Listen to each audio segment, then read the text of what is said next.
periodo degli incendi la Standa era interessata in modo particolare ad un programma di espansione nel territorio della città?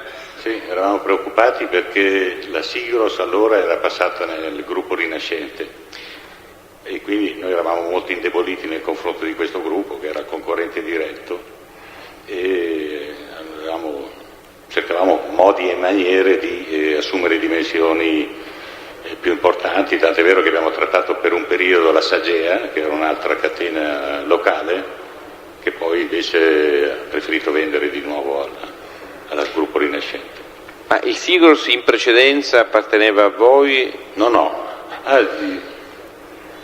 nel periodo in cui ero io no, era indipendente. Ma in passato le risulta Mi pare, ho sentito qualcosa che molto tempo prima c'era una partecipazione della Standa, non so se in tutta la Sigros o in un punto di vendita, ma probabilmente epoche precedenti. E quindi in relazione a questo problema, mi pare di aver capito, di concorrenza con riferimento al Sigros, tra le strategie dell'azienda vi era quella di creare un centro di distribuzione o comunque un grosso... Sì, noi abbiamo sempre avuto un problema per i prodotti alimentari in Sicilia, di non avere abbastanza supermercati per avere un deposito di smistamento delle merci in Sicilia.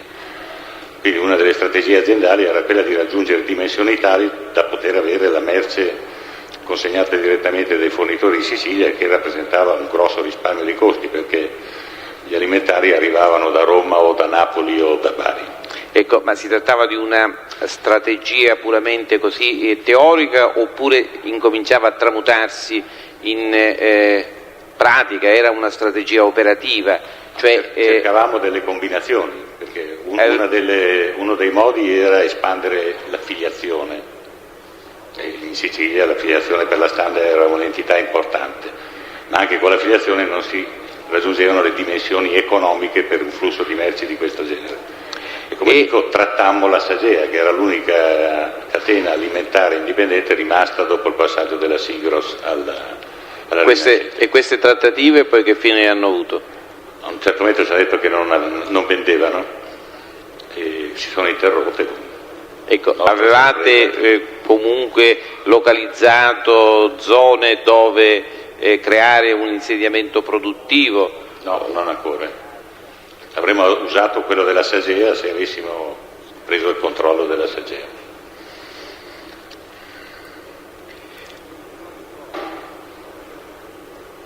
Lei non ricorda se, innanzitutto chiediamo, la società Euromercato è una società che fa parte del gruppo Standa oppure comunque controllata? Era controllata al 100% dalla Standa. Dalla Standa. Sì. Ecco. Però aveva una sua vita indipendente anche con una sua direzione, una sua presidenza tutta sua. Io ero consigliere di amministrazione. Lei era consigliere di amministrazione anche della Euromercato. Sì. Ecco, e con riferimento all'Euromercato, lei ricorda se si intendesse aprire un nuovo centro commerciale ben individuato nel territorio? Sì. Ecco. L'allora presidente, che era il dottor Orlandini, che aveva molta autonomia tra l'altro di gestione, aveva aperto delle trattative per aprire a Mister Bianco un centro commerciale, credo lo stesso posto dove poi ha aperto Città Mercato la Rinascente. Cioè lo stesso preciso posto oppure nella vicinanza? Credo che sì. Comunque era Mister Bianco, non so esattamente. Ecco, e quindi queste trattative devo presumere siano andate male, sì, non si sono concluse. E queste trattative con quale, cioè si trattava di acquistare il terreno o si trattava di acquistare? Il terreno, la licenza. Ecco, e ricorda chi era il venditore? No, perché Euromercato, come ho detto, aveva una sua presidenza e una sua direzione, aveva tutta una sua gestione autonoma, di cui si rendeva conto in consiglio di amministrazione solo ad affari conclusi. E il signor Orlandini svolgeva la funzione di presidente e tuttora che carica ricopre? No, ha lasciato Euromercato da molto tempo. E adesso è sempre inserito? No, ha un altro, ho letto che ha un incarico in un ente pubblico o in istituzione o fondazione. E comunque Euromercato non è più Standa perché è stato ceduto al gruppo GS l'anno scorso. Ecco, visto che lei ha parlato del gruppo GS, ci vuole dire esattamente che cos'è il gruppo GS?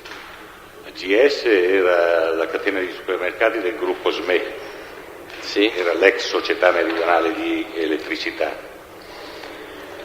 e che poi la SME è stata ceduta al gruppo Benetton del Vecchio e quindi è andata sotto il controllo del gruppo, di quella cordata finanziaria Benetton del Vecchio. E l'anno scorso, quando la Standa ha deciso di vendere Euromercato, fra i vari concorrenti c'era il gruppo Benetton del Vecchio, che poi si è aggiudicato in una specie di licitazione privata Euromercato. Mi faccio capire, nella CSS... No, scusi, io parlavo della GS, Generali Supermercati, non della CSS. Però c'è stato un equivoco da parte mia. Non ho capito. No, ho sbagliato io. Quindi lei stava parlando del Generale Supermercati, che non ha niente a che vedere con la Standa.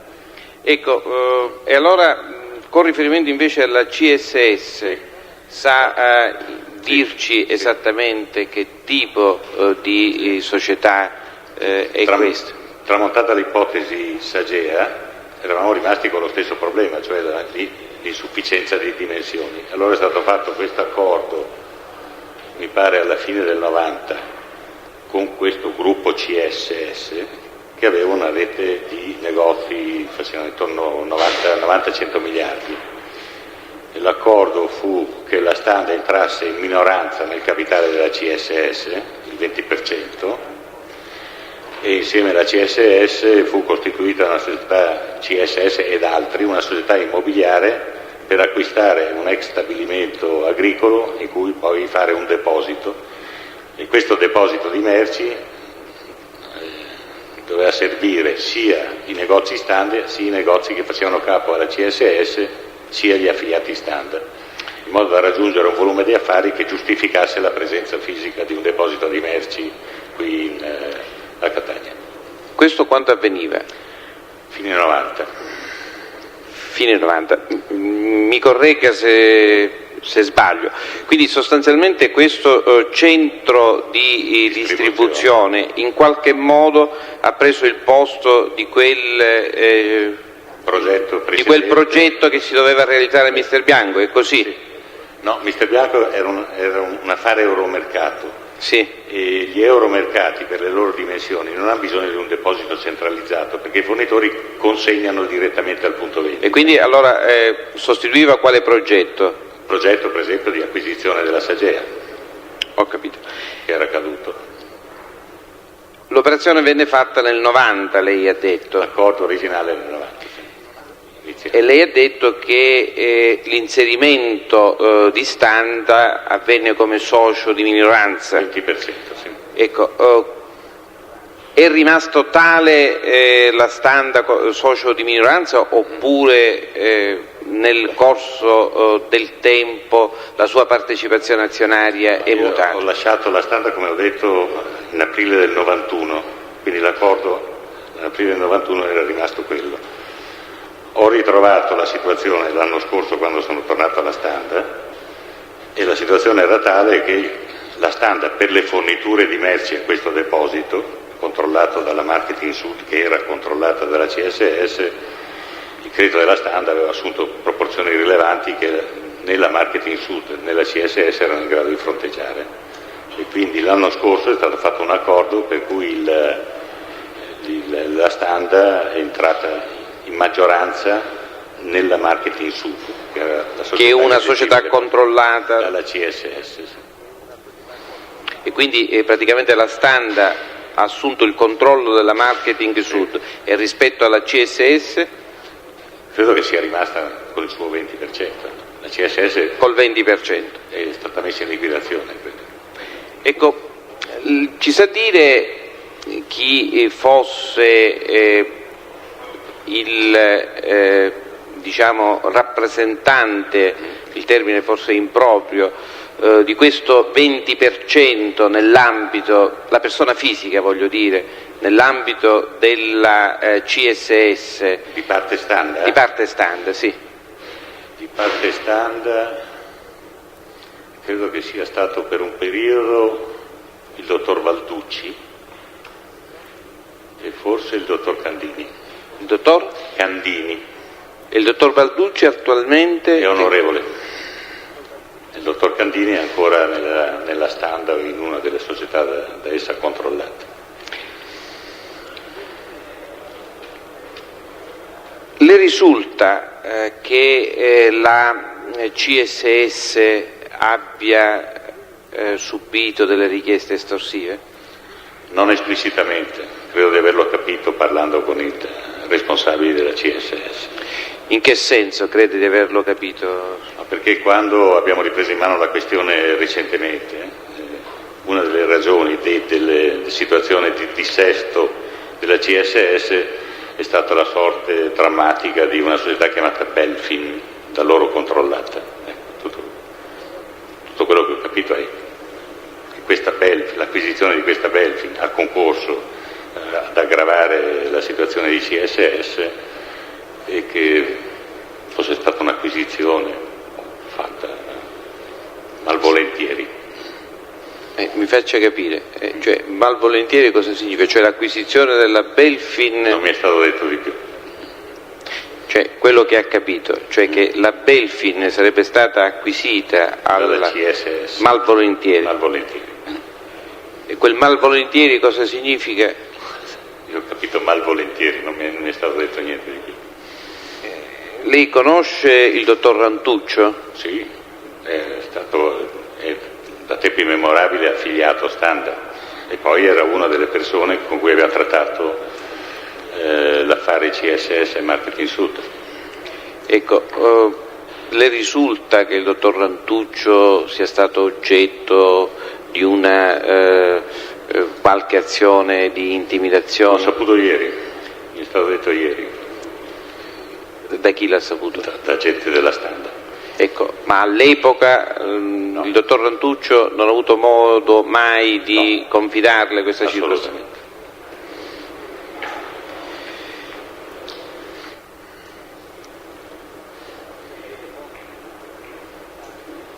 Vi siete posti il problema, lei mi pare ha detto fa parte del Consiglio di amministrazione, almeno nell'ultimo periodo ha fatto parte del Consiglio di amministrazione? No, solo nel primo periodo. Adesso non ha detto 91. Che era ritornato ho sentito nella male. Standard, ma non occupandomi di Euromercato. Quindi nella Standard lei è stato ha fatto parte del delegato. Amministratore delegato della Standard nel periodo 85-91, un primo periodo, e poi luglio 94, agosto 95. Quindi è ritornato amministratore delegato dello Standard sino all'estate scorsa. Esattamente. Ecco, dico, vi siete posti il problema in riunioni del Consiglio di amministrazione della possibilità di costituirvi parte civile in questo processo? Non ho mai sentito parlare.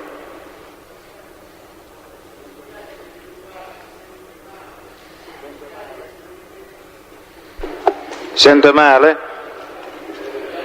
C'è qualcuno che si sente male o si... Ah, l'audio. Dottore, se si vuole avvicinare al microfono, per favore. Sì. E alzare la...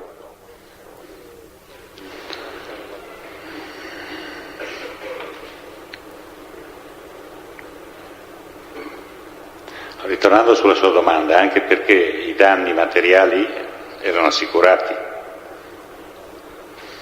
Quindi il danno accessorio è stato che il negozio è stato chiuso 3 anni e quindi ha perso fatturato per 3 anni perché è stato riaperto. Che tipo di risarcimento ha avuto la Standard? Totale dall'assicurazione. Totale con riferimento al danno o anche al mancato guadagno? Non lo so questo perché non mi occupavo io della parte assicurativa. Non so se fosse assicurata anche sul mancato guadagno. Certamente per i danni materiali alle attrezzature e alle merci. Ecco, lei ha detto che tra le altre ipotesi o tra le ipotesi che sono state formulate dopo l'incendio si discusse l'atteggiamento del gruppo o comunque della Standa nei confronti dei vari fornitori. Sì. Ecco, ricorda in particolare per quanto riguarda le forniture di diciamo alimenti freschi, se esistevano fornitori locali oppure sì, una minoranza, perché il grosso veniva comprato centralmente a Milano e la merce poi veniva spedita dai depositi ortofrutta di Roma o di Napoli. C'era qualche fornitore locale che però con il quale i rapporti erano rimasti gli stessi da molti anni, non c'era stato mutamento di rapporti. Sa indicare quali fossero questi fornitori? E chi potrebbe essere in grado di fornire indicazioni sugli acquisti? Io feci fare allora un'indagine interna da parte dei responsabili degli acquisti di allora e non emerse niente. No, le chiedevo una cosa diversa. Sì. Chi è all'epoca? All'epoca era responsabile della parte alimentare, era il ragionier Bacchini.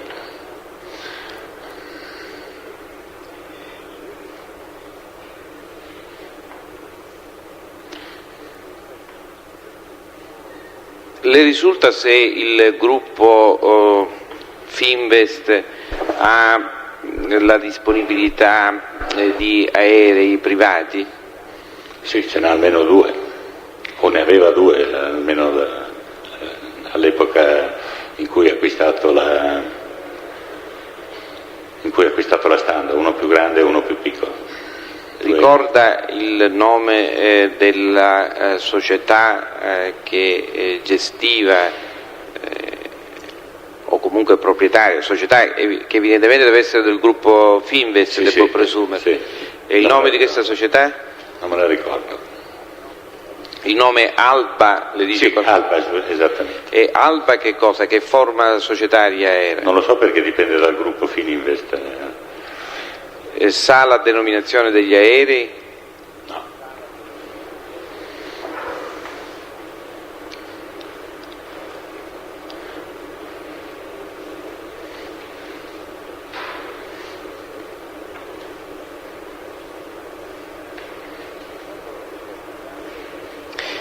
È stato realizzato qualche deposito alimentare nella zona dell'aeroporto di Catania da parte della Standa? Sì, quello di proprietà della Marketing Sud che citavo. Ah, cioè quello lì della Marketing Sud, sì. Ho capito. Dove si trova esattamente? Nella zona industriale prospiciente l'aeroporto. E l'anno forse l'ha detto soltanto per eventualmente farle un'altra domanda, l'anno di realizzazione di questo deposito? Il deposito era già della Marketing Sud. Sì. E dal 90 ha cominciato a servire anche le filiali Standard, ma sempre rimanendo sotto la giurisdizione della Marketing Sud, che era interamente posseduta dalla CSS, non dalla Standard. La Standard non aveva partecipazione nella Marketing Sud.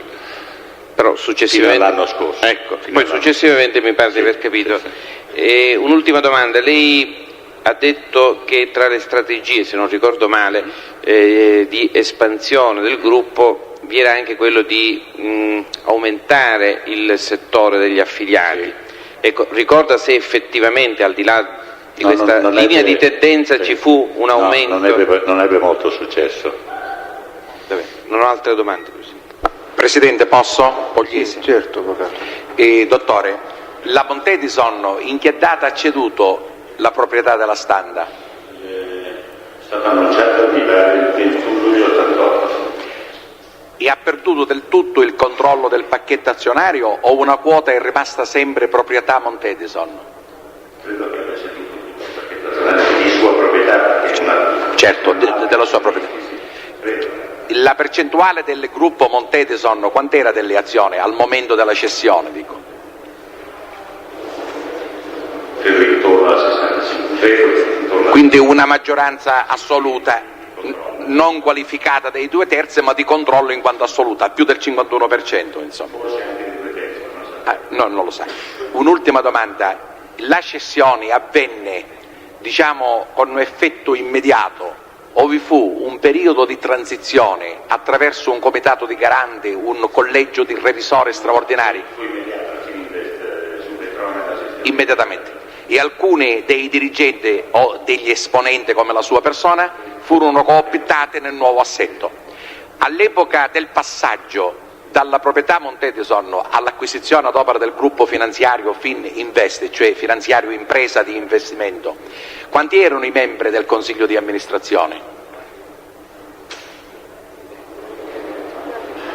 Non mi ricordo, ma è un consiglio di amministrazione di 15 o 16 persone, credo, più di 10 persone. E un'ultima domanda: c'è sempre stato accanto al presidente del consiglio di amministrazione la carica o l'incarico di amministratore delegato nel gruppo Standa? Sì, nel periodo in cui io sono stato come Montedison, io ero l'unico amministratore delegato, c'era un presidente e un amministratore delegato. Quando la Fininvest ha preso il controllo c'è stato un presidente che era il presidente del consiglio Berlusconi e poi successivamente il dottor Toscani, e all'inizio eravamo 3 amministratori delegati. E successivamente sempre 3 gli amministratori delegati, o ci sono stati periodi in cui uno solo l'amministratore delegato? No, poi siamo rimasti 2 mi pare, poi sono andato via io, poi sono solo. Certo, ovviamente, poi sono le condizioni di pubblicità degli atti, lei non lo sa più come esperienza privata. Grazie, dottore. No, le posso dire che nell'ultimo anno eravamo 2 amministratori delegati. Quando lei è rientrato a comporre il consiglio di amministrazione. Grazie. Altri interventi? Avvocato Passarello.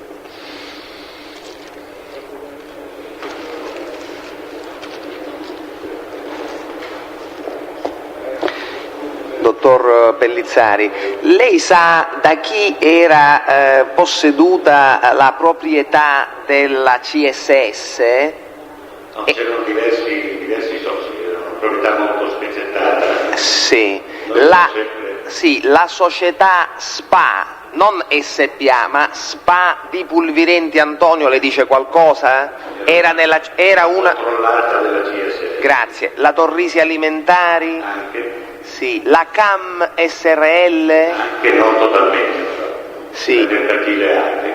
E ha già parlato poi di Rantuccio, poc'anzi, ecco, e Susinno le dice qualcosa? Abbiamo sempre trattato con il signor Susinno e Rantuccio. Ora, con riferimento a tutte le persone fisiche o giuridiche di cui le ho parlato un attimo fa, ecco, lei può dire se questi soggetti appunto erano già affiliati Standa prima della fine del 90, cioè prima di convogliarsi all'interno della CSS? No, per quanto mi ricordo io solo Rantuccio lo era. La CAM SRL di Messina lei non lo ricorda? Se fosse anche la CAM. E questa SPA di Pulvirenti? Non mi ricordo di averla sentita. Può essere più preciso il signor Berrettini che è... Berrettini, sì. Berrettini Piero. Sì, perché sì. Era direttore vendite, e anche il dottor Rotolo che era responsabile dell'area Sicilia Orientale, quindi conosceva nome per nome gli affiliati. Sì. Sì, la ringrazio. Senta, per quanto riguarda i punti vendita Standa di Catania, il fatturato riguardante i prodotti lattiero-caseari e soprattutto i prodotti freschi di questo, diciamo, ambito merceologico era un fatturato medio, rilevante o basso? Non credo fosse molto rilevante, perché il grosso poi veniva da fuori. Ho capito. Comunque non ho cifre, non saprei. Credo che fosse lo standard generale di tutti i negozi standard d'Italia, però sono una precisazione che posso avere da chi mi succede. Sì, grazie. Un'ultima domanda. Dico, come condotta, come strategia commerciale di carattere generale, la Standa vedeva di buon grado l'ingresso nel proprio, diciamo, ambito commerciale di fornitori della rinascente SMA? No, bisogna distinguere tra la parte non alimentare e la parte alimentare. La parte alimentare. La parte alimentare molti fornitori sono necessariamente comuni, perché se prendiamo la Barilla, tutti i grandi produttori nazionali, servono tutte le catene indistintamente, quindi non si va in generale, non ci si può permettere di non avere certi prodotti in tutti i negozi. Per quanto riguarda poi i prodotti locali, ci si scelgono i produttori del posto, quindi hanno più affidamento di qualità e vantaggi di prezzo. Ho capito, e dico, nella valutazione circa la scelta dei fornitori locali, lei non sa se fra i criteri, diciamo così, i criteri di scelta vi era quello di valutare se il fornitore fosse già un fornitore rinascente, per esempio, o meno? Si evita di avere lo stesso fornitore. La ringrazio. Altri interventi? Pubblico Ministero, se vuole esaurire l'esame. Dottore, la filiale stand di Vietnea, via San Michele mi pare che fosse, aveva anche il supermercato? Al momento dell'incendio sì. Successivamente, dopo quanto tempo avete riaperto, dottore? Forse l'ha già detto. Mi pare settembre del 92, quando io non c'ero già più. Quando è stato riaperto, vi era ancora il supermercato? No, credo che fosse stato eliminato perché non era assolutamente redditizio, indipendentemente da quello che è successo. E questo non ha riguardato solo la filiale di Vienna, in molti magazzini avevamo delle espressioni alimentari che sono state tolte in tutta Italia perché non c'era rapporto fra i costi e i ricavi, cioè erano nettamente in perdita. E a Catania, anche in altri diciamo filiali o punti vendita Standa, è stato soppresso il supermercato? Non lo so. Lo ricorda per quello di Vietnea? Sì, perché mi è stato già chiesto, no, come mai non è stato riaperto il supermercato. Le è stato già chiesto quando? Nelle precedenti interrogatori che ho avuto. Sì. La Corte non ha contezza appunto di questi interrogatori, ecco perché occorre. Sì, grazie. Comunque è un fatto assolutamente indipendente, era un fatto di strategia, di non tenere dove la parte magazzini, cioè tradizionale, era molto cospicua, dove non c'era parcheggio anche, di tenere i supermercati perché la gente poi non poteva uscire con degli acquisti cospicui. Dottore, che lei ricordi, vi sono stati altri attentati in altre parti d'Italia? In danno di filiali o di punti vendita standard? C'è stato un episodio a Roma. In che anno, se lo ricorda? Credo io fossi già uscito. Glielo può confermare Berrettini, che ha una memoria storica eccezionale. È andata a fuoco una filiale, credo, in corso Trieste a Roma, completamente. E poi c'è stato uno stilicidio di episodi, piccoli episodi, tentativi di incendio alla fine dell'anno 95. Quando il dottor Berlusconi era Presidente del Consiglio e specialmente durante l'iter della finanziaria di allora, ma erano piccoli tentativi di applicare incendi all'interno delle filiali o fuori. Ho finito, Presidente. Possiamo licenziare il test? Può andare, dottore, grazie. Facciamo una breve pausa di 10 minuti e riprendiamo alle 13:30 e poi facciamo la pausa lunga alle 14:30, quindi un'altra ora. Si prepari per il prossimo test. Breve pausa di 10 minuti, alle 14:30 la pausa più lunga di un'ora. Stiano comodi e introduciamo il test immediatamente. Berrettini Piero.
Si accomodi. La società colpisce molto. Prevede un semestre conservativo, un semestre giudiziario, che colpisce i beni della società. Quindi lui, in prima persona, Si accomodi, sì. con un braccio rotto. Buongiorno, si dovrebbe mettere più di lato, più di fianco. Si dovrebbe mettere più di fianco, anziché essere rivolto verso di noi, in modo da guardare anche. Ecco, sì, aggiustiamo il microfono, sì, grazie. Poi dovrebbe fornire le sue generalità per il verbale. Mi chiamo Piero Berrettini, 2R e 2T. Un po' di silenzio in aula. Nato a Fiesole, Firenze, 11/4/1935. Risiede dove? Residente a Gaeta, Va bene così. provincia di Latina, via Derieto, numero 13. Ora dovrebbe leggere la dichiarazione che tiene il luogo del giuramento. Se permette mi scuso per l'abbigliamento, ma purtroppo Non si preoccupi. ho una frattura all'omero e è l'unico modo per cui mi posso vestire da solo ed è la prima sera che lo faccio per conto mio dopo 15 giorni. Non è per Non si preoccupi. consapevole delle responsabilità morale e giuridica che assumo con la mia deposizione, mi impegno a dire tutta la verità e a non nascondere nulla di quanto è a mia conoscenza. Sì. Ora ascolti le domande che le saranno rivolte dal pubblico ministero e risponda parlando quanto più possibile vicino al microfono, a voce alta, in modo che si possa sentire anche in fondo all'aula. Si avvicini il microfono. Sì, quello che ho detto si è sentito, mi sembra. No, però l'abbiamo percepito noi, ma non in tutta l'aula, ma siccome si tratta dei preliminari che riguardano la regolarità della posizione di teste, non hanno molta importanza, ai fini dell'audio, mentre invece le risposte, le domande del pubblico ministero e le sue risposte sono importanti per tutti e quindi debbono essere percepite dal contesto. Grazie. Dottore, che attività svolge? Attualmente? Sì. Attualmente sono in pensione. Prima che attività svolgeva? Prima dal 1 settembre del 1959 fino al 30 di maggio del 1994 ho ricoperto incarichi all'interno del gruppo Standa. Ci può dire nell'anno 90, 91 e 92 che incarico aveva specificamente? Ero responsabile della direzione di esercizio, che significa la responsabilità di tutte le filiali sul territorio nazionale del gruppo Standa. Lei ha avuto notizia quindi degli attentati che si sono verificati in danno di filiali Standa? Certo, tant'è che la sera stessa che è successo, oggi ricorre credo l'anniversario perché oggi è il 18 di gennaio, la sera stessa ho avuto una notizia prima di mezzanotte che mi hanno telefonato a Milano, tant'è che la mattina alle 11 ero già, del giorno 19 ero già qui a Catania. Sa se vi sono stati altri attentati o comunque danneggiamenti particolari in filiali o punti vendita Standa nella provincia di Catania? Successivamente a questo c'è stata la domenica, dopo 3 giorni, quindi da via Etnea al supermercato di Piazza Cavour. E poi non ricordo però con precisione adesso la data, un qualcosa anche in Piazza Risorgimento.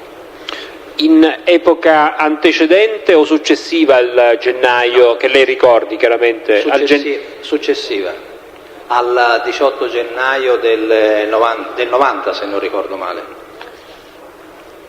Ricorda se sono stati compiuti anche danneggiamenti in punti vendita Standa nella provincia di Catania, cioè escludendo la città. No, ho saputo perché non erano punti di vendita standard in quanto erano punti vendita in affiliazione e quindi non di proprietà del gruppo Standa. Per quanto riguarda quello che ricordo io, Paternò e Caltagirone, se non ricordo male, però ripeto non erano cose delle quali mi occupavo in quanto non appartenevano direttamente a Standa, in quanto erano gestiti da dei privati con un tipo di organizzazione che si chiama affiliazione.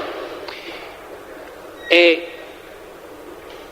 lei ha conosciuto, ha saputo o comunque ha avuto rapporti con la CSS SRL?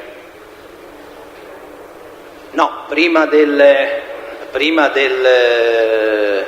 marzo del 1995 no, in quanto la CSS, a parte che nel 1990... Scusa, ha detto marzo 95? No, ho detto fino a marzo 95 no. No.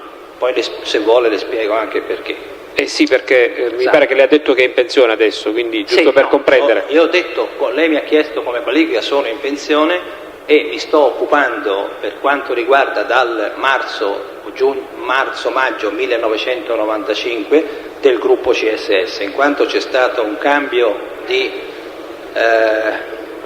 quote azionarie all'interno del gruppo stesso. La Standa... Mi scusi, io stavo però precisando il fatto del 1990 riferito a questo, lei mi ha chiesto fino al 1992, sì. E quindi prima del 1992, ma soprattutto prima del marzo del 1995, non ho avuto mai rapporti con il gruppo al quale lei si riferisce. CSS. Esatto. E sa se comunque la Standa detenesse quote azionarie all'interno della CSS? Non nel 1990, dopo, e quindi non ricordo se era la fine forse, sto dicendo sempre perché non me ne occupavo, quindi dovrei controllare, però credo che il primo passo fu fatto alla fine del 1990. Ricorda le quote? Una quota azionaria del 20%.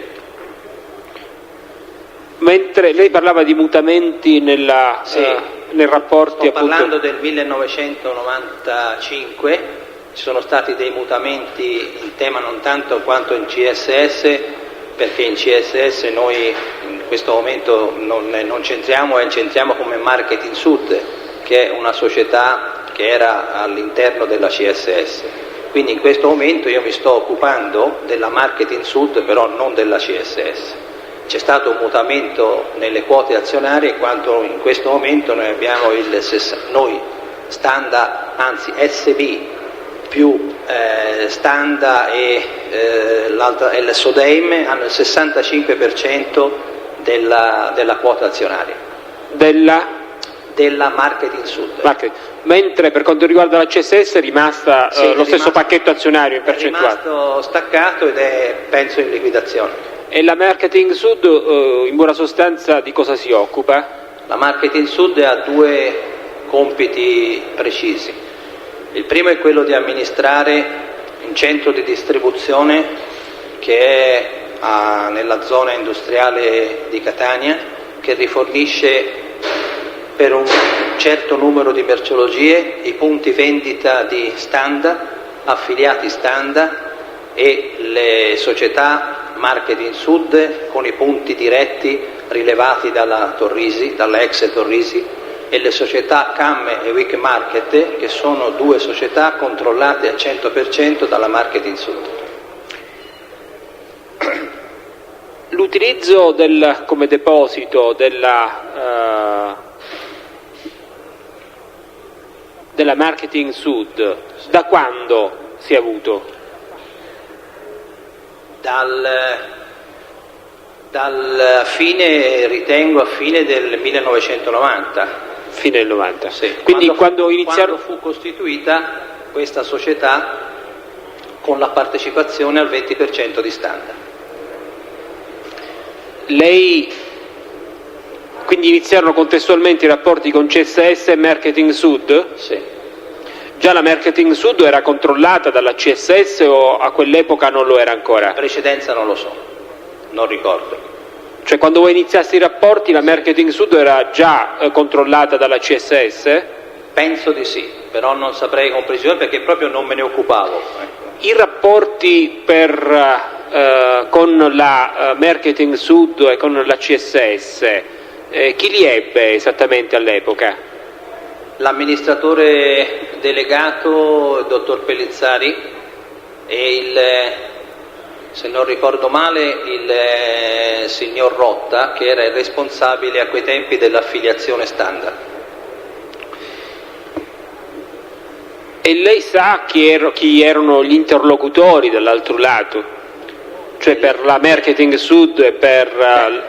So perché abbiamo fatto i passaggi di proprietà nel marzo, aprile e maggio del 1995 e quindi gli azionisti erano diversi, come interessano i nomi, le società... Se ne ricorda qualcuno? Le società non me le ricordo. No, come persone fisiche. Persone fisiche, il dottore Susinno Filippo, il dottor Rantuccio Carmelo, poi c'era un altro che non ricordo il nome ed altri, però Lei ha conosciuto... scusi, mi ero dimenticato l'altro che era il dottor Torrisi. Dottor Torrisi, lei ha conosciuto tale signor Pulvirenti? Sempre in occasione... L'ho solo incontrato in un'assemblea della società o forse dal notaio quando furono fatti i passaggi delle quote azionarie. Ricorda per conto di chi operasse? Penso di una società all'interno della CSS o della marketing, però l'ho incontrato solo da un notaio, forse in un'assemblea delle società quando sono stati fatti i passaggi delle quote. Allorché si è verificato l'incendio che ha determinato poi la distruzione dei locali di via San Michele, via Etnea della filiale Standard, voi avete assunto delle iniziative per verificare esattamente le ragioni di tale atto nei vostri confronti? Se vuole un mio giudizio aziendale, ci siamo riuniti per vedere se da che cosa poteva dipendere questo fatto. Io, ripeto, la mia idea è stata quella molto probabilmente di, non so se un errore o qualcosa del genere, perché per quanto mi riguarda, ripeto, per la mia lunga permanenza, come ebbi modo forse di dire anche a loro, non solo in questo periodo, ma addirittura dagli anni 71 al 74, io sono stato responsabile delle filiali della Sicilia orientale e della Calabria e non è mai assolutamente successo niente per quanto ci riguarda nelle nostre filiali, non ci siamo spiegati il motivo di quello che è successo poi nel 1990. Tra l'altro, le dirò, io sono rimasto anche, pur trasferito a Bari, responsabile di un quarto dell'Italia per quanto riguarda il gruppo Standard antecedente a quel periodo del 1990 e sotto, la mia giurisdizione avevo anche le filiali di tutta la Sicilia, pur essendo stato trasferito da Catania a Bari. Quindi credo di essere abbastanza a conoscenza, direi dal 1971 al 1995 che ho lasciato, così, da un punto di vista di rapporto diretto all'azienda, di tutti i fatti annessi e connessi anche al discorso della Sicilia in particolare.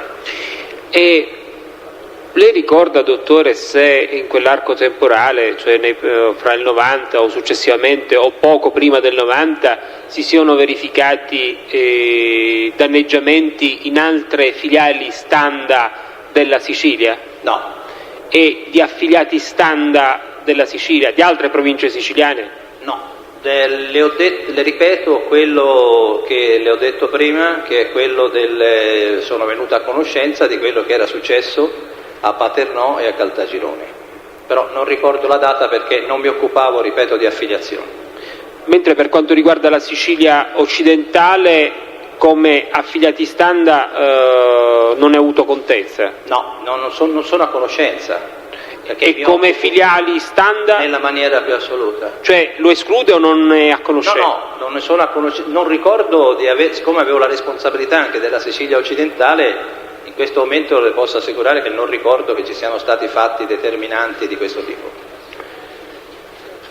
Dottore, lei ha mai saputo, innanzitutto glielo pongo la domanda anche se è logica la risposta, avete mai subito richieste di natura estorsiva in epoca immediatamente antecedente, durante o successiva all'anno 1990? Le ripeto, nella maniera più assoluta, in quanto volutamente le ho fatto riferimenti anche alla mia permanenza diretta a Catania dal giugno del 1971 all'agosto del 1973. Dottore, lei ha mai saputo, e nel caso positivo ci dirà poi magari l'epoca, di richieste di natura estorsiva in danno di affiliati Standa e in particolare della società CSS? Nella maniera più assoluta no. Neanche successivamente, diciamo neanche nei giorni recenti ha saputo?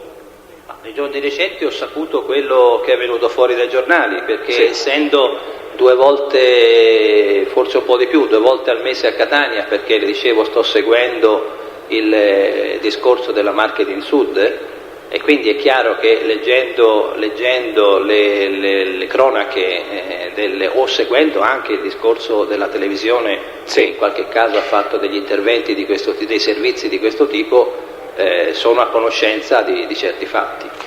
Lei attualmente per motivi di lavoro ha rapporti col dottor Rantuccio? Sì, perché è ancora nella nostra società come azionista di minoranza, però ha una quota azionaria all'interno della Marketing Sud.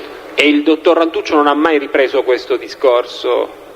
Guardi, volutamente non ne abbiamo, molto probabilmente da parte di tutti e due non abbiamo mai parlato, perché soprattutto per quanto mi riguarda, ho voluto partire, diciamo, da un punto di vista, da una base che è il marzo-aprile del 1995. Dottore, c'è stato un momento in cui il fenomeno dell'affiliazione ha avuto un maggiore incremento? Ripeto, dovrebbe chiedere al collega che si occupa di affiliazione, però il periodo non glielo saprei dire. So che per quanto riguarda la nostra società, la Sicilia è una delle regioni dove abbiamo un numero di affiliati abbastanza rilevante, però se le dovessi dire in che periodo c'è stato lo sviluppo di questo tipo di lavoro non glielo saprei dire, perché non mi sono mai occupato di affiliazione. Lei ha avuto modo mai di sentir nominare la società Comega?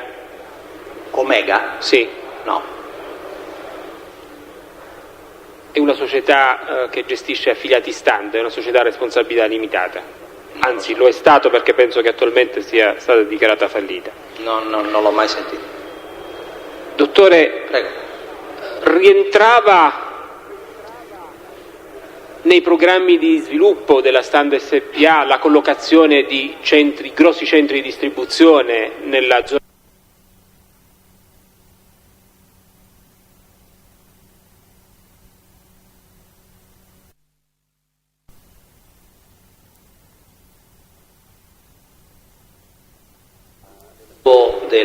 della società Standa? E esattamente cosa doveva essere predisposto? Indubbiamente doveva essere predisposto una parte ricerche di mercato per quanto riguarda il posizionamento e il collocamento di ipermercati, o chiamiamoli centri commerciali importanti in città come prioritariamente come Catania e come Palermo. Era stata individuata un'area dove collocare un centro di distribuzione? Allora, per quanto sempre è a mia conoscenza e per quanto mi ha riguardato anche direttamente, perché negli ultimi tempi di permanenza diretta nella società Standa mi sono occupato anche di sviluppo, e quindi però sto parlando dall'inizio gennaio del 1993, quindi non periodi precedenti perché non mi occupavo di sviluppo. Dal 1993 pensavamo di realizzare un centro commerciale, e l'area che ritenevamo più adatta a questo tipo di discorso poteva cadere nell'ambito anche del comune, fra i comuni di Misterbianco e Motta Sant'Anastasia. Euromercato cos'è, dottore? Euromercato era una società, dico era perché è stata ceduta l'anno scorso a Benetton e Del Vecchio, e quindi fa parte adesso della società insieme alla società GS. Era una società 100% standard che si occupava di grossi centri commerciali, il più a sud dei quali si trova a Casoria in provincia di Napoli. È stata ceduta però, come le dicevo, nel 1995. Per quanto riguarda il grosso centro di distribuzione per la quale era stata individuata l'area, quel centro di distribuzione... No, mi scusi, non centro di distribuzione, centro commerciale. Centro commerciale. Sì. Quel centro commerciale doveva essere gestito direttamente da Standa o doveva essere gestito da Euromercato? Antecedentemente al 1993 il discorso era come Euromercato.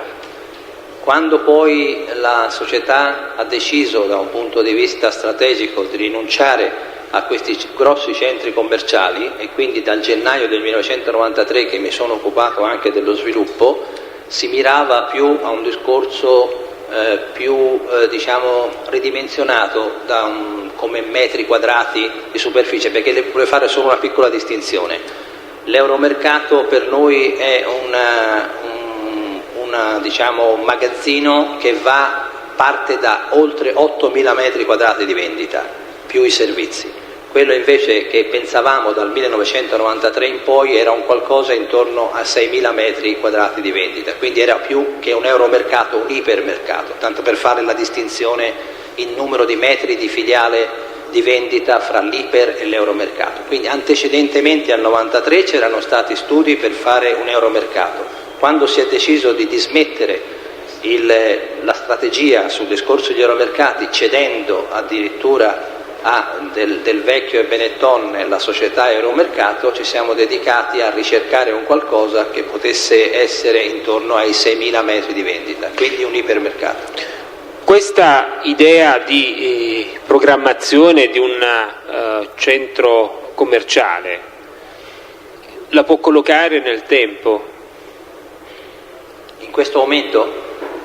No, dico quando diciamo nacque questo programma di sviluppo che comprendeva anche la creazione di questo centro commerciale. Mediamente lei deve calcolare a livello nazionale o a livelli internazionali, ci sono degli standard che vanno dai 4 a 6 anni fra il concepimento e la realizzazione di opere di questo tipo, fra l'ottenimento delle autorizzazioni necessarie, la destinazione dei terreni, la costruzione eccetera, la media va dai 4 ai 6 anni. E quindi quando iniziò questo discorso? Lei sta parlando sempre di Euromercato? No, della creazione del centro commerciale. Ripeto, antecedentemente al 1993, essendo l'Euromercato una società a parte, non le so rispondere. Dal 93 in poi, se avessimo trovato qualcosa nel 93, devi calcolare i 4-5 anni. 4-5 anni indietro? Dalla partenza, dal 93 in avanti. Da quando lei inizia lo studio, alla fine, alla realizzazione dell'apertura, deve calcolare 4-5 anni. Antecedentemente al 93, ripeto, essendo l'Euromercato una società anche se controllata da Standa ma assolutamente indipendente, non le so rispondere. Ora, nel 90 si aveva cognizione da parte vostra o di altri dirigenti di questo progetto? No, per quanto mi riguarda no, perché era proprio, ripeto, mi scusi se insisto, una società anche se controllata ma assolutamente autonoma, addirittura la sede stessa era separata da quella delle altre società della Standa. Io le vorrei un attimino dare lettura delle dichiarazioni rese al pubblico ministero in data 2 febbraio 94 per quanto riguarda specificamente questo argomento, dottore. All'epoca dell'incendio effettivamente il nostro gruppo aveva progettato di estendere nel territorio di Catania la propria attività commerciale.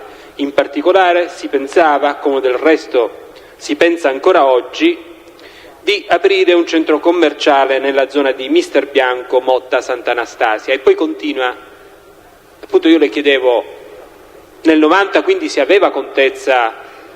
Sì, infatti io le ho detto... Allora forse ho compreso male io. No, io questa dichiarazione, scusi, quando è febbraio del... Dottore, del 2 febbraio del 94. Ah, del 94? Sì. Sì, ma il discorso è questo, chiedo scusa. All'epoca dell'incendio, sì, ho capito. Quindi siamo nel gennaio, 18 gennaio sì, del 90, e poi lei continua sempre su questo punto.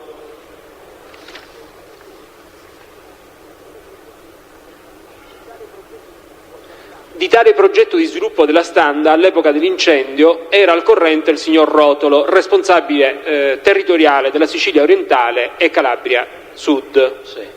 Ricordo di aver detto queste cose? Penso, se ci sono scritte lì, chiaramente le avrò dette. Anche se è passato un po' di tempo, però sicuramente le ho dette. Però, ripeto, non è che io le ho detto che... tant'è che corrisponde perfino quello che le ho detto. No, io le chiedevo... l'ubicazione. Sì, no, le chiedevo la collocazione nel tempo. Su questo punto ricorda, il suo ricordo è... Sì. Allora è giusto quello che disse oppure quello che ha detto? No, per quanto mi riguarda è giusto anche quello che ho detto il 2 di febbraio del 94. Che, ripeto, però, sempre molto probabilmente in quell'occasione non c'è stato modo di precisare, però è sempre risaputo al di fuori di quelle che erano le operazioni che faceva Aeromercato. Chiaramente, vivendo in azienda, uno è a conoscenza di quello che, o almeno per sentito dire, di quello che si poteva fare su Catania. D'altra parte non è che su Catania ci fossero molte altre scelte o molte altre possibilità di ubicazione o di fare qualche altra cosa all'interno del territorio di Catania.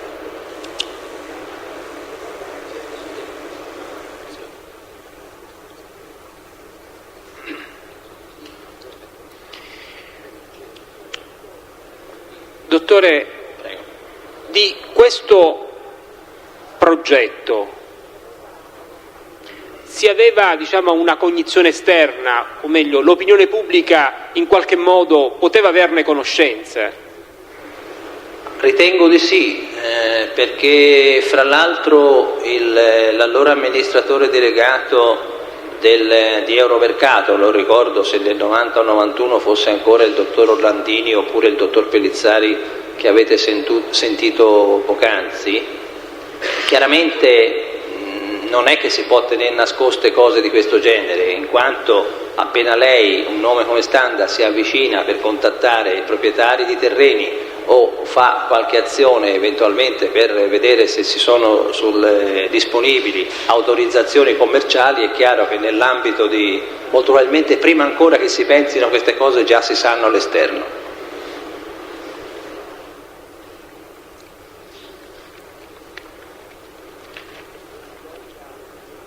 Lei ricorda come era composto il consiglio di amministrazione della Standa SPA fino a quando lei era inserito nell'azienda?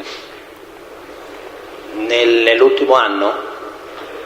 Del 95, 94? Nel 90 e poi nell'ultimo periodo che lei è rimasto in azienda. Guardi, sono stati diversi cambiamenti. I nomi ricorrenti, le persone che sono rimaste... Che ricordo io, con i quali io avevo a che fare, sicuramente, a parte, non mi ricordo ancora se nel 90 era presidente il dottor Berlusconi, sicuramente il dottor Foscale, che è l'attuale presidente di Standa, e il dottor Pellizzari prima dell'avvento dei signori Franchini.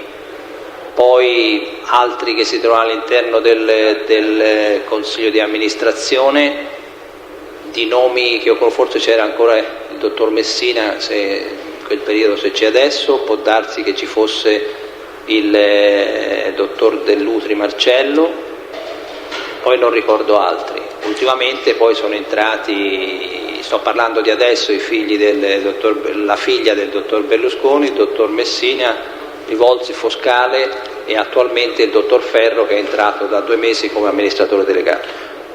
Forse ho compreso male io, il dottor Marcello Dell'Utri in che epoca? Non me lo chiedo. Nel 90 ricorda se c'era? No, non gli so rispondere, no. Scusate, prego spegnere le sigarette.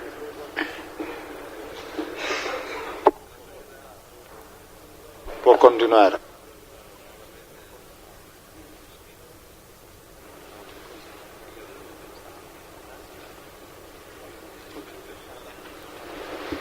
C'è stato anche l'ingegner Possa che avete sentito poco fa. Dottore, soltanto una domanda. Riesce a quantificare il danno subito dalla Standa di via Etnea? Le direi una bugia, perché è passato un po' di tempo e non le so dire a quanto. Ho chiesto di spegnere le sigarette agli imputati, qua sulla mia destra in fondo.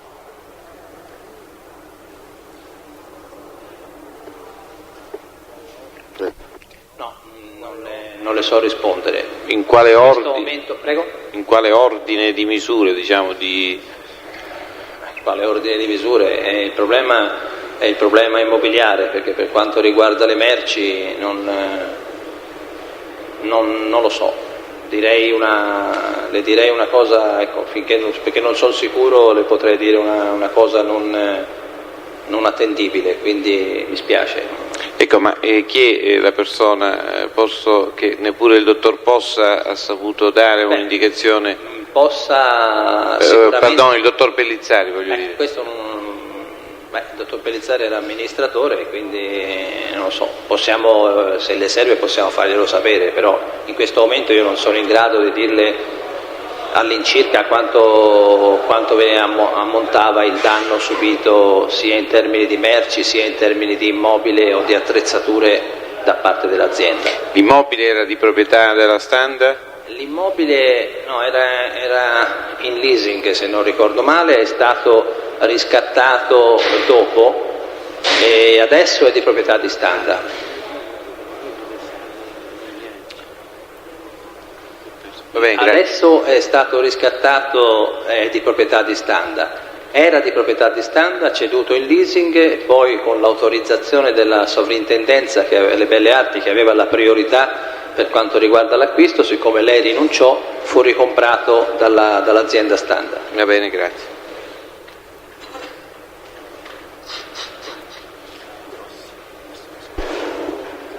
Si chiama Berrettini? Sì. Posso, Presidente? Avvocato Passarello, sì. Grazie.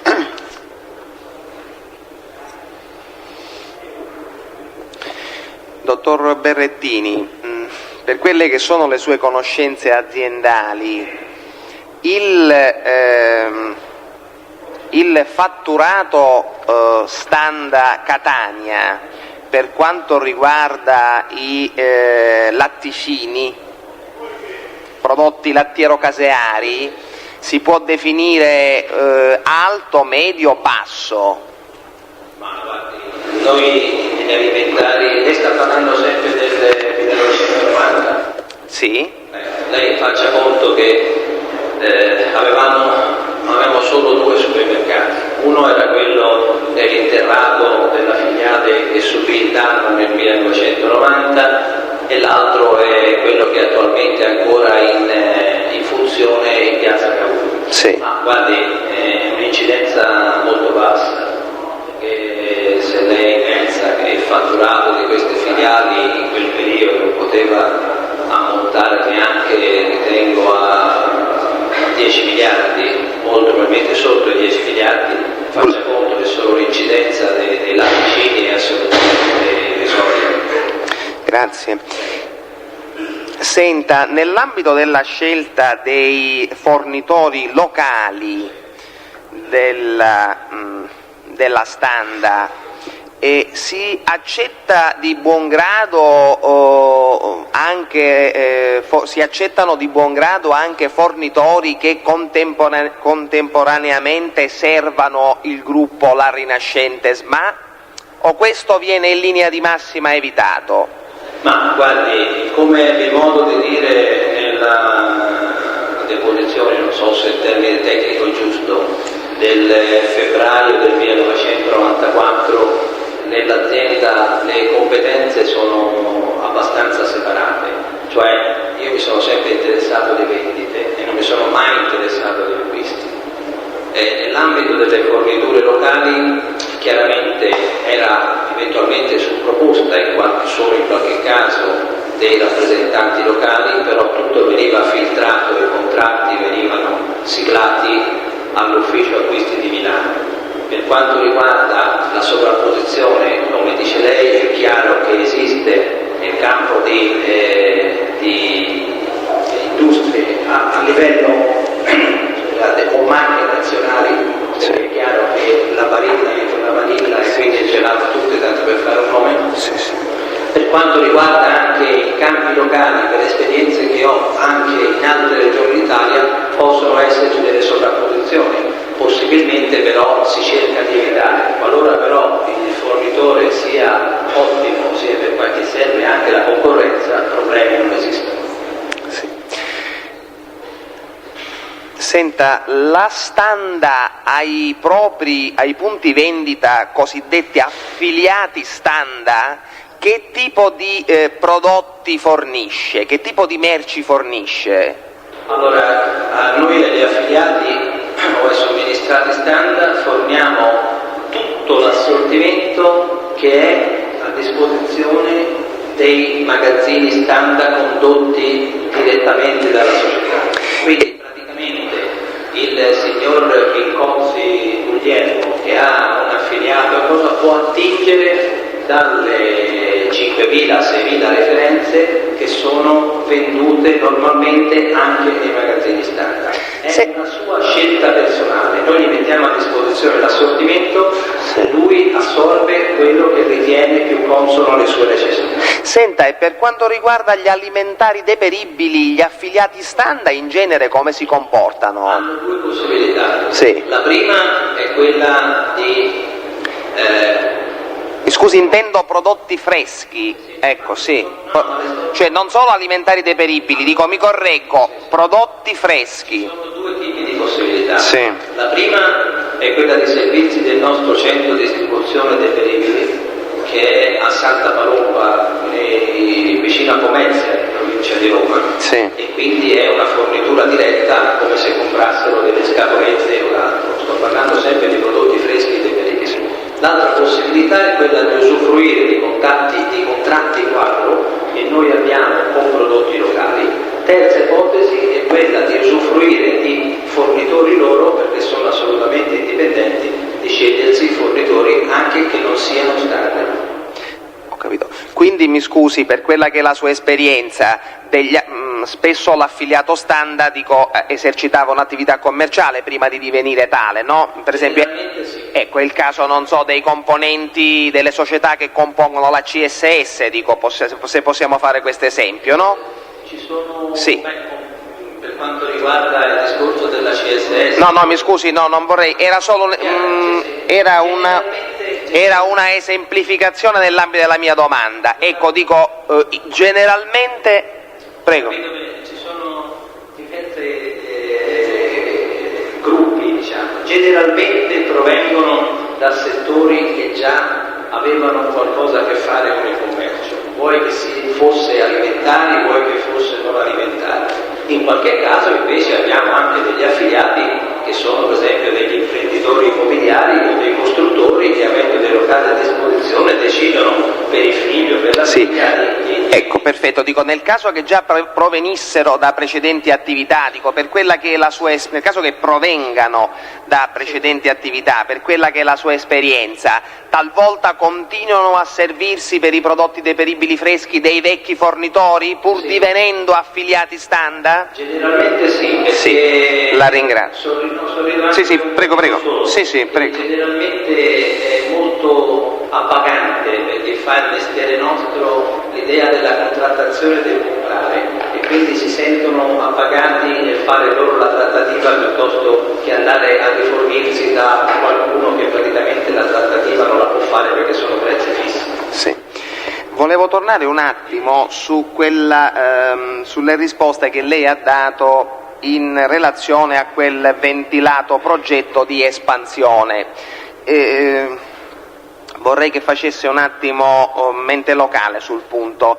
Credo di aver capito, nell'ambito della sua deposizione odierna, che questo progetto sarebbe maturato nel corso del 1993 e aveva un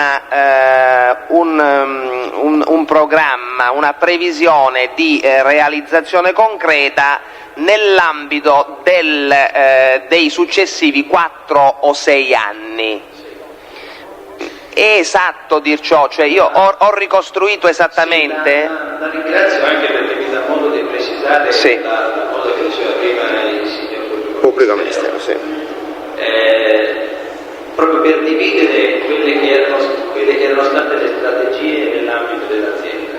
Quindi quando facevo riferimento anche alla mia deposizione precedente mi riferivo sempre a un discorso che non è addirittura nel 1990 ma addirittura precedente al 1990 l'idea di fare qualcosa di importante e di grande nella piazza di Catania.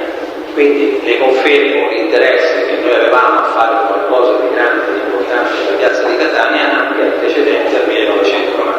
Dal 1993 che mi sono occupato direttamente anche di sviluppo standard a livello nazionale e ho precisato il cambio di strategia, cioè non più qualcosa tipo euromercato ma qualcosa di più dimensionato in termini di superfici di vendita a livello di ipermercato. Però la strategia e dello sviluppo nella piazza di Catania piuttosto che nella piazza di Roma, piuttosto che nella piazza di Napoli c'è sempre stato nel nostro intendimento. Quindi vi confermo che non solo nel 93 ma anche prima del 93 ma anche prima del 90 il fatto di poter fare qualcosa di importante e di interessante sulla piazza di Catania. Sì, aveva avuto una pratica esplicitazione questo intendimento? Ripeto, ne posso parlare per quanto riguarda la mia posizione in azienda dal 1° di gennaio del 1993. Prima non mi occupavo perché era un discorso di euromercato e c'era una società, esattamente una società di euromercato, che si occupava direttamente con un suo amministratore delegato, un suo presidente, con il suo consiglio di amministrazione di sviluppo per quanto riguarda la rete degli euromercati. Sì. Mi scusi, torniamo un attimo alla filiale di Vietnea.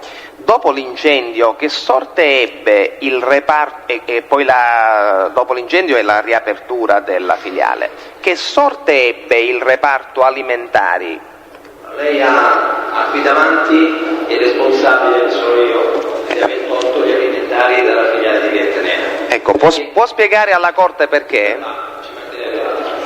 Il problema è stata una scelta di carattere commerciale, in quanto quel supermercato, visto in proiezione negli anni 95, tanto per intenderci, aveva un avvenire assolutamente chiuso, in quanto all'interno, ripeto, di una filiale, in un interrato, con dei grossissimi problemi anche dal punto di vista logistico per il rifornimento delle merci, ma soprattutto il fatto che questo supermercato non cresceva come fatturato e pertanto quando si decise il rifacimento della filiale fui uno dei sostenitori e l'azienda mi dette ragione in questo campo di eliminare il food degli alimentari dalla filiale di Catania 130, proprio per un motivo di carattere commerciale, perché l'incasso non permetteva di mantenere i relativi costi che doveva sostenere il reparto alimentare nella filiale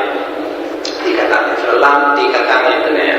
Fra l'altro pensavamo, come del resto in parte è successo, di recuperare quote di mercato che prima venivano incassate dal piccolo supermercato all'interno di Catania di Enea nel nostro supermercato, che come sapete la zona lì del Borgo è a una distanza abbastanza compatta incompatibile per quanto riguarda la possibilità di attrarre un certo numero di clienti e trasferirli, per quanto riguarda i loro acquisti, da Catania via Etnea a Piazza Cavour.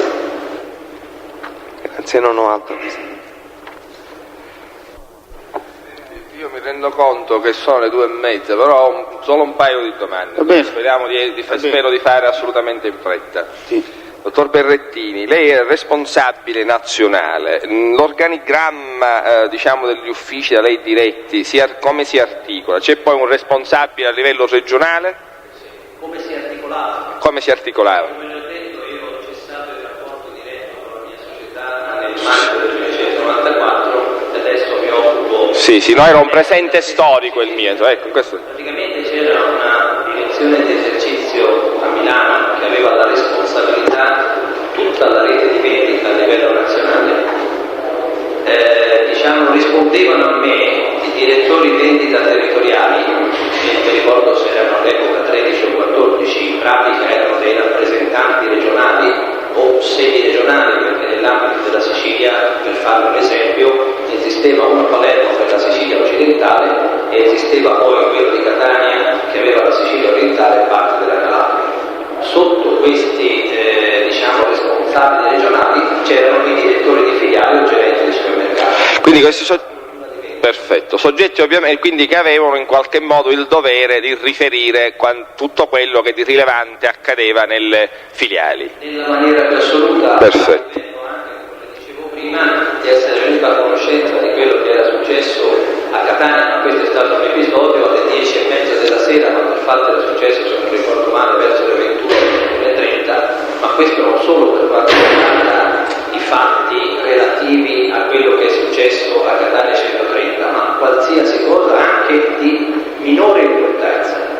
Loro avevano il dovere, l'obbligo di riferire via filo, in qualsiasi modo, sabato, domenica, notte e giorno, di tutto quello che succedeva nelle nostre filiali a livello nazionale. E allora è mai capitato che il responsabile regionale Sicilia orientale o il direttore o il responsabile della filiale le abbiano mai riferito di richieste estortive subite prima dell'incendio o subito dopo l'incendio? Nella maniera più assoluta no. Tra l'altro, come volevo precisare, come ho detto prima, che avrei dovuto negli anni precedenti subire le stesse cose io, perché sono stato addirittura responsabile regionale di questa regione per 4 anni direttamente. Senta, oppure ecco, gli è stato comunicato dai responsabili delle filiali o dal responsabile dell'altro settore, cioè quello occidentale dell'isola, che in quel periodo, in periodo successivo, altri punti vendita avessero subito attentati o richieste estorsive? No, attentati abbiamo subiti, ma non per questo motivo. Attentati dove? Posso ricordare il discorso di Avellino nella notte fra il... Mi scusi dottore Berrettini, parlavo in Sicilia. In Sicilia. Nella maniera più assoluta. Volevo dire per essere a conoscenza di quello a livello... Ah sì, bene, completi. La notte del primo antecedente al primo dell'anno, me lo ricordo perché era il primo dell'anno che ho passato ad Avellino, perché io ero a Bari, me lo ricordo, e l'altra è stata appena arrivata a Roma, la filiale di Montesacro, perché eravamo con il supermercato sotto un edificio sopra il quale c'era un commissariato di polizia, quindi non era diretto purtroppo a noi, ma direttamente al commissariato, e questo è stato nella Pasqua del 1979 quando sono arrivata a Roma. E a sua conoscenza che altri soggetti, comunque, anche se improbabile, visto proprio questo, però la domanda che devo fare è che se altri soggetti comunque siano stati investiti, nell'ambito ovviamente dell'azienda, siano stati investiti da minacce o richieste estorsive? Nella maniera più assoluta no, guarda, le dirò di più, che eravamo talmente a conoscenza di quello che succedeva che quando c'è stato qualcosa che non ha niente a che vedere con quello che stiamo trattando oggi qui in Sicilia, ma qualcosa al solito mitomane che dici di aver inserito all'interno dei salumi e formaggi qualcosa di particolare o roba del genere per carattere estorsivo, poi è stata a finire sempre in una bolla di sapone, che questo lo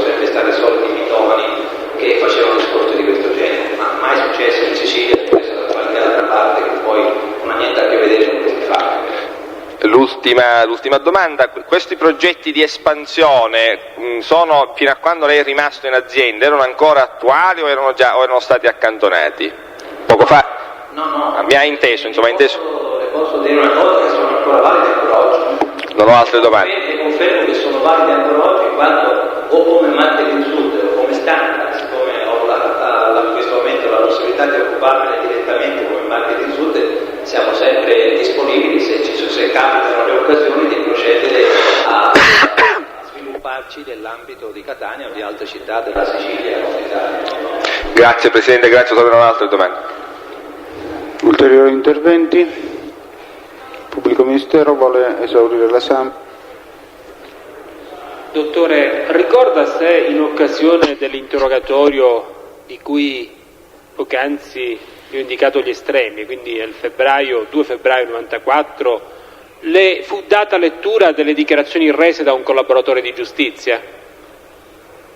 Sì, l'avete fatto, mi sembra, voi due.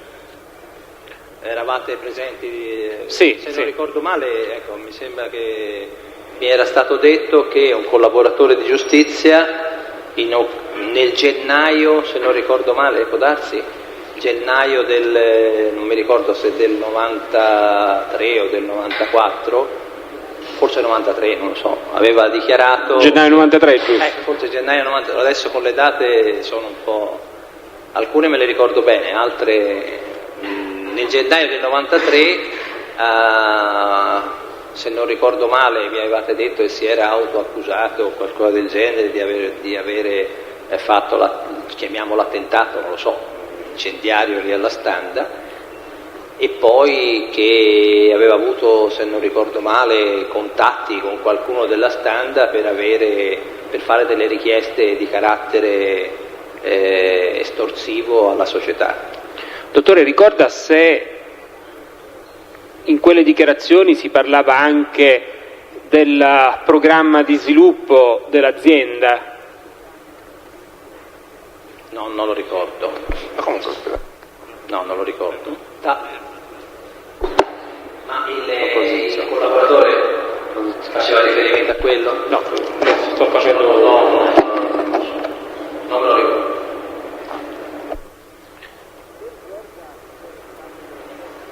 Lei ricorda se quando,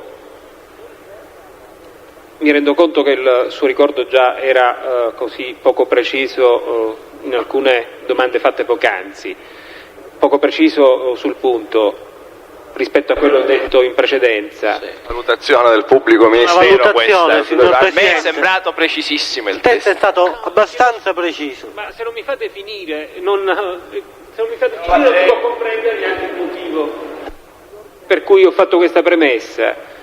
In ordine alla data del programma di sviluppo, Sì.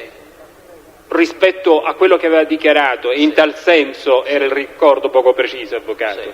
non nelle risposte date dal test. Ricorda se la risposta sul punto venne data prima o dopo la lettura delle dichiarazioni rese dal collaboratore di giustizia? Signor Presidente, mi scusi, prima che il test risponda c'è opposizione. Non credo che possa essere oggetto di testimonianza la ricostruzione dell'iter di un atto di indagine. Quindi chiediamo che la domanda non venga posta, che non si posso ammetta. condividere la sua opinione, Avvocato. In rigetto all'opposizione procede il pubblico ministero. Mi può ripetere per gentilezza? Cioè, ricorda se sul punto, mi rendo conto che è difficile ricordare, se quando si parlò del programma di sviluppo dell'azienda, in particolare del centro commerciale che doveva essere fatto fra Mister Bianco e Motta Sant'Anastasia, lei ebbe a dare la risposta prima o dopo che le fu data lettura delle dichiarazioni? Io godo nell'ambito delle conoscenze esterne dell'azienda di avere una memoria abbastanza buona, soprattutto però visiva, quindi in questo caso non le posso dare una risposta perché proprio non lo ricordo, in quanto, a parte il fatto che non sono abituato a certe cose. non ho letto mai il verbale, l'ho letto una volta sola quando me l'avete letto voi prima di uscire, e quindi si figuri, a distanza di quasi 2 anni non posso ricordare, mi spiace, perché tutto quello che mi ricordo credo di essere stato anche abbastanza preciso. In quell'occasione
il pubblico ministero avrebbe finito e chiederebbe l'acquisizione del verbale, se non ci dovessero essere altre domande, se non mi fermo, da parte dei difensori, del verbale utilizzato nelle parti relative alle contestazioni, signor Presidente. Sì.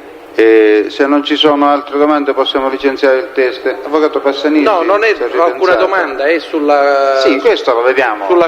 Lo vediamo ora. Intanto può andare, licenziamo il test, il dottore può andare. Scusa ancora per l'abbigliamento. Non si preoccupi, auguri per la sua salute. Buongiorno. Allora, sulla richiesta... Presidente, dico, a parte il fatto che potremmo non aver alcuna contestazione da fare sull'acquisizione, però io ritengo che sia un problema di metodo. Io non ritengo che ci sia stata alcuna contestazione, è stata letta alcune parti dell'interrogatorio allora reso il 2 febbraio del 94 solo ai fini di sollecitare il ricordo. Il testimone in effetti non è entrato in contrasto con quanto ha detto, ha solamente riferito che se così aveva detto sicuramente doveva essere in quella maniera. Quindi io ritengo che il contrasto non ci sia tra quanto dichiarato allora e quanto dichiarato oggi, così come tante altre volte è avvenuto in quest'Aula, cioè noi abbiamo letto delle dichiarazioni rese in precedenza solo e esclusivamente per sollecitare il ricordo. L'acquisizione l'abbiamo chiesta solo e esclusivamente quando c'era un contrasto effettivo che in questo caso a me non sembra che si sia verificato. Grazie. L'unica contestazione formale che io ricordo, anche se non è stata enunciata, riguardava soltanto il momento del programma di sviluppo. Presidente, allora se mi dà la parola un momento, io ritengo, non ho alcuna... Sui dirigenti, Presidente. Prego? Sui dirigenti che ne erano a conoscenza. E sui di questo programma di sviluppo. La citazione del dottor Rocco, Presidente, io anticipo che pur facendo mia la questione di metodo prospettata dall'avvocato Passanisi, che in effetti non ho alcuna difficoltà che il verbale venga acquisito. Mi limito a precisare però che l'assunto contrasto non c'è, lo valuterà anche la Corte, perché questo discorso riguarda che la risposta non era sul progetto che il test lo dice dopo la contestazione, ma è soltanto su una domanda successiva, così come si legge peraltro in calce il verbale. Ripeto a dire, al di là della questione di metodo, che resta sostanzialmente non ho alcuna difficoltà che il verbale venga acquisito. E allora, se si riconosce che c'è stata una contestazione, l'acquisizione del verbale sembra sottratta al potere dispositivo delle parti, cioè il giudice deve essere messo in condizione di controllare. Quindi il pubblico ministero però dovrebbe avere cura, così come chi chiede la contestazione, di produrre soltanto quella parte del verbale utilizzato per la contestazione. Presidente, mi scusi. E in questi limiti si ammette. Presidente, mi scusi. Allora, in questo caso io ritengo che anche in altre occasioni, qualora noi avessimo letto delle dichiarazioni, io ritengo che si possano acquisire. Ora per allora, avvocato. Ora per allora. Anche, perché allora non l'abbiamo fatto solo esclusivamente, insomma, poiché si ma trattava... guardi che diventa un controllo ormai non più effettuabile, quindi potrebbe essere introdotto... I verbali sono a disposizione. Manca la disponibilità di leggerli questi verbali a questo limitato fine, avvocato mio, si deve fare subito una cosa. E soprattutto bisognerebbe enunciare anche formalmente la contestazione, non farla nella sostanza, ma enunciarla formalmente nel momento in cui si legge il verbale al teste è una contestazione. Questo sostanzialmente sì, dico bisognerebbe anche enunciarla formalmente in modo da evitare qualsiasi equivoco. Signori, si sospende sino alle ore, sono le 14:47, sino alle ore 16.